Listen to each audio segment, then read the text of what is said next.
तो आज हम एक ऐसे गहरे आध्यात्मिक अनुभव को समझने की कोशिश करेंगे। एक ऐसा दर्शन जो दिव्यता के विराट स्वरूप का साक्षी बनाता है। यह अर्जुन के माध्यम से हम सबको मिला एक ऐसा गहरा सबक है जिसमें हमारे जीवन को भी बदलने की शक्ति है। जरा सोचिए, अगर किसी को एक ही पल में पूरी सृष्टि देखने को मिल जाए, अतीत, वर्तमान और भविष्य, सब कुछ एक साथ, तो वो क्या देखेगा? बस यही कुछ अर्जुन की मनस्थिति थी। वो अब सिर्फ सुनने से संतुष्ट नहीं थे, वो उस परम सत्य को अपनी आंखों से देखना चाहते थे। तो चलिए, उनकी इस अद्भुत यात्रा में हम भी साथ चलते हैं। तो इस कहानी की शुरुआत होती है अर्जुन के एक बहुत ही सच्चे अनुरोध से। भगवान कृष्ण के दिए ज्ञान से उनकी सारी शंकाएं, सारे भ्रम दूर हो चुके थे। उनका मन अब एकदम साफ था और अब वो एक कदम और आगे जाने को तैयार थे। अर्जुन कहते हैं, आपने जो उपदेश दिए उन्हें सुनकर मेरा मोह अब दूर हो गया है। मतलब अब उनके मन में कोई दुविधा, कोई कंफ्यूजन नहीं था। वो कृष्ण को सिर्फ एक दोस्त की तरह नहीं देख रहे थे, बल्कि पूरी सृष्टि के स्रोत के रूप में पहचान रहे थे। उनका दिल अब उस दिव्य अनुभव के लिए पूरी तरह से खुल चुका था। और ये समझना बहुत जरूरी है कि अर्जुन का ये जो अनुरोध था, ये किसी शक की वजह से नहीं था। ये एक सच्ची जिज्ञासा थी, एक गहरी श्रद्धा थी। वो उस परम सत्य को सिर्फ जानना नहीं चाहते थे, बल्कि उसे महसूस करना चाहते थे, अपनी आंखों से अनुभव करना चाहते थे। और बस यहीं से कहानी उस अद्भुत पल की तरफ बढ़ती है जहां सारे रहस्यों से पर्दा उठने वाला था। लेकिन एक बात थी, इस विराट रूप को देखने के लिए ये साधारण आंखें काफी नहीं थीं। इसके लिए तो एक दिव्य दृष्टि की जरूरत थी। कृष्ण कहते हैं, तुम मुझे अपनी इन आंखों से नहीं देख सकते, इसलिए मैं तुम्हें दिव्य आंखें देता हूं। देखिए, बहुत ही महत्वपूर्ण बात है। ये दर्शन हमारी साधारण समझ या इंद्रियों से परे है। इसे देखने के लिए ईश्वर की कृपा चाहिए, एक दिव्य दृष्टि चाहिए, जो कृष्ण ने अर्जुन को दी। अब जरा कल्पना करने की कोशिश कीजिए उस दृश्य की। अर्जुन ने क्या देखा? एक ही रूप में अनगिनत मुंह, अनगिनत आंखें, सारा का सारा ब्रह्मांड एक ही जगह पर सिमटा हुआ। ये एक ऐसा नजारा था जो किसी भी कल्पना से कहीं ज्यादा बड़ा था, विरोधाभासों से भरा हुआ और असीम रूप से जटिल। ग्रंथ में इसे समझाने के लिए एक उपमा दी गई है कि अगर आकाश में लाखों करोड़ों सूर्य एक साथ उग जाएं, तो शायद उनकी रोशनी उस विराट रूप के तेज जैसी हो सकती है। पर सच तो ये है कि ये उपमा भी हमें उस असली चमक का बस एक छोटा सा एहसास ही करा सकती है। असल में वो प्रकाश इतना ज्यादा था कि उसकी तुलना किसी से की ही नहीं जा सकती। लेकिन अब कहानी का माहौल बदलता है। जो विस्मय था, जो हैरानी थी, वो अब धीरे धीरे डर में बदलने लगती है, क्योंकि वो विराट रूप सिर्फ सुंदर और भव्य नहीं था, बल्कि अपनी असीम शक्ति में वो भयानक और डरावना भी था।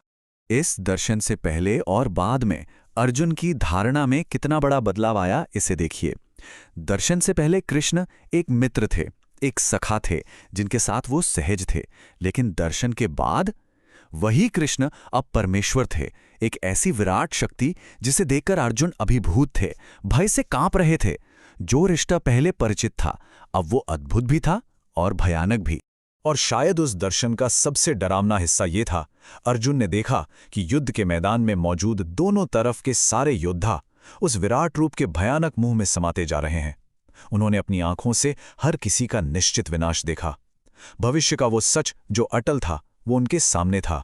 इसे समझाने के लिए ग्रंथ में कुछ रूपक दिए गए हैं, जैसे नदियां बहकर आखिर में समुद्र में ही मिलती हैं, या जैसे पतंगे खुद को जलती हुई आग में जाने से रोक नहीं पाते, ठीक वैसे ही ये सारे योद्धा उस विराट रूप के जलते हुए मुंह में प्रवेश कर रहे थे।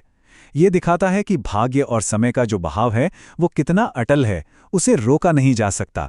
तो इस भयानक दर्शन से जो सबसे बड़ी सीख निकल कर आती है, अब हम उस पर ध्यान देंगे। कृष्ण अब खुद अर्जुन को इस विराट रूप का असली मतलब समझाते हैं। इस पूरे भयानक दृश्य के बीच अर्जुन का मन अब जवाब चाहता था। वो पूरी तरह से व्याकुल होकर पूछते हैं, हे देवों के स्वामी, इतने उग्र रूप वाले, कृपा करके बताइए कि आप हैं कौन? मैं आपके इस मिशन को, आपके इस उद्देश्य को नहीं समझ पा रहा हूं। और तब कृष्ण वो जवाब देते हैं जो सब कुछ साफ कर देता है। वो कहते हैं, मैं काल हूं, लोगों का नाश करने वाला महाकाल, और मैं यहां सभी लोगों का संहार करने आया हूं। तो ये भयानक रूप कोई और नहीं, बल्कि खुद समय की विनाशकारी शक्ति है, जिससे कोई नहीं बच सकता। और यहीं पर हमें सबसे गहरा दर्शन मिलता है। कृष्ण कहते हैं, ये सब तो पहले से ही मेरी व्यवस्था से मारे जा चुके हैं। तुम तो इस युद्ध में केवल एक निमित्त मात्र हो। निमित्त मात्र यानी सिर्फ एक जरिया, एक इंस्ट्रूमेंट। मतलब युद्ध का नतीजा तो पहले से ही तय है। अर्जुन को तो बस कर्ता होने का अहंकार छोड़कर एक जरिया बनकर अपना कर्तव्य पूरा करना है। अब कहानी अपने समाधान की ओर बढ़ती है। इस विराट रूप को देखकर पूरी तरह से अभिभूत हो चुके अर्जुन अब उस पुराने परिचित रूप को वापस देखने के लिए प्रार्थना करते हैं। वो रूप जिससे वो प्रेम कर सकते थे, जिससे वो जुड़ सकते थे। अर्जुन की हालत को महसूस करने की कोशिश कीजिए।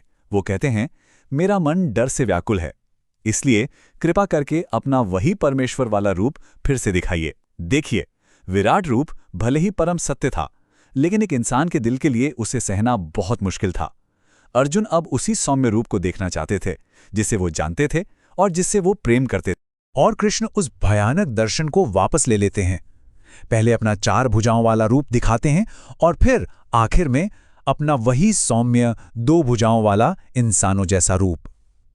ये कितनी बड़ी कृपा थी। ये दिखाता है कि भगवान अपने भक्त की भावनाओं का कितना सम्मान करते हैं। और यहाँ इस पूरे अनुभव का सार, इसकी सबसे महत्वपूर्ण सीख सामने आती है। कृष्ण कहते हैं, मेरे प्रिय अर्जुन, मुझे अगर मेरे असल रूप में समझना है, जैसा मैं तुम्हारे सामने खड़ा हूं, तो वो सिर्फ और सिर्फ अनन्य भक्ति सेवा से ही संभव है।